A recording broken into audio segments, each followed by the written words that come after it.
Sunday special ক'ত ফুৰিব গ'লো কি কৰিলোঁ প্ৰতিটো ভিডিঅ' আপোনালোকৰ ওচৰত শ্বেয়াৰ কৰিম। মৰ্ণিঙত উঠি পেলাই পাছফালে বেলকনিটোত চাইছোঁ, খিৰিকীখন খুলিব লওঁতে ইমান ধুনীয়াকৈ চৰাই দুজনী বহি আছে আৰু দুটা চৰাই একেলগে বহি পেলাই গুণগুণ কৰি আছিলে। মই ভিডিঅ'টো অন কৰোঁতে দুটা আঁতৰি গৈছে আৰু ইমান মৰম লাগিছে দেখিছেনে।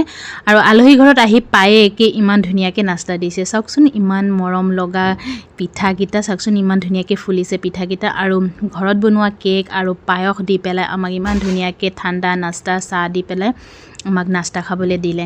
আৰু আহিছোঁ, এইজনীয়ে হৈছে তাইৰ ঘৰতে আহিছোঁ। মোৰ একদম খাচ মনৰ কলিজাৰ মানুহ হয় আৰু তাইৰ লগত মোৰ বণ্ডিংটো বহুত ভাল। একদম আমি আগৰ পৰাই, বহুত বছৰ আগৰ পৰাই তাইৰ ঘৰ মোৰ ঘৰ একে ওচৰা ওচৰি আৰু মানে মাৰ ঘৰ একে ওচৰা ওচৰি। আৰু তাই বিয়া হৈছে তেজপুৰতো, ময়ো বিয়া হৈছোঁ তেজপুৰতে। পিছে আৰু আমি শাহু বোৱাৰী এনেকৈ কথা পাতি পেলাই আৰু খাই আছোঁ, একদম পায়সৰ মজা লৈ আছোঁ আৰু বহি পেলাই কথাও পাতি আছোঁ। তাৰ পাছত আমি খাই পেলাই ধুনীয়াকৈ অলপ ফুৰি মেলি আহিলোঁ আৰু ক'ৰবাত গ'লোঁ, মানে মায়ৰ চিনাকি ঘৰ। আৰু ফুৰি মেলি আহি পেলাই আৰু ডাইনিঙত ইমান ধুনীয়াকৈ খানা লগাইছে, চাওকচোন ইমান আইটেম বনাইছে।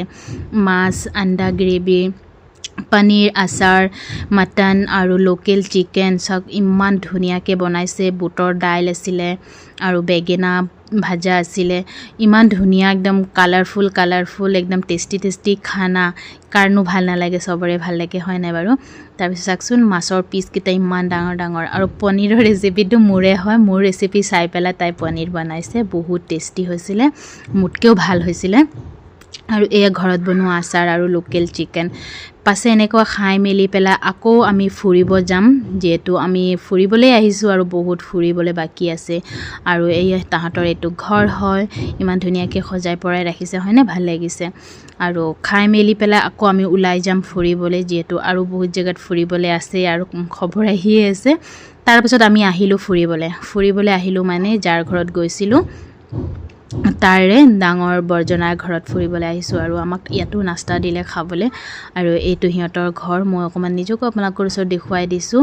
আৰু ইমান ধুনীয়াকৈ সজাই পৰাই ৰাখিছে ঘৰ ৰুমকেইটা, বহুত ভাল লাগিছে। তাই আমাৰ ভাতিজী ছোৱালীও হ'ব। আৰু এই সিহঁতৰ ৰুমকেইটা মই অকণমান দেখুৱাই দিছোঁ আপোনালোকক, ইমান ধুনীয়াকৈ সজাই ৰাখিছে। আৰু এনেকুৱা চাফ চিকুণ পৰিপূৰ্ণ হৈ থাকিলে বহুত ভাল লাগে, হয়নে। তাৰপাছত আমি চাহ নাস্তা খাই পেলাই আমি আকৌ আহিবলগীয়া হ'ব। মানুহজনে আনিব গ'ল, ৰাতিয়ে হৈ গ'ল, প্ৰায় সন্ধিয়া 7মান বাজিয়ে গ'ল। আমি ঢেৰ জেগাত গ'লোঁ, ফুৰি মেলি তাৰপাছত অৱশেষত ঘৰত আহি পালোঁ। যদি আপোনালোকৰ ভিডিঅ'টো চাই ভাল লাগিছে, আপোনালোকে লাইক, কমেণ্ট, শ্বেয়াৰ কৰিবলৈ নাপাহৰিব। আৰু কোনে ক'ৰ পৰা চাই আছে কমেণ্টত জনাব।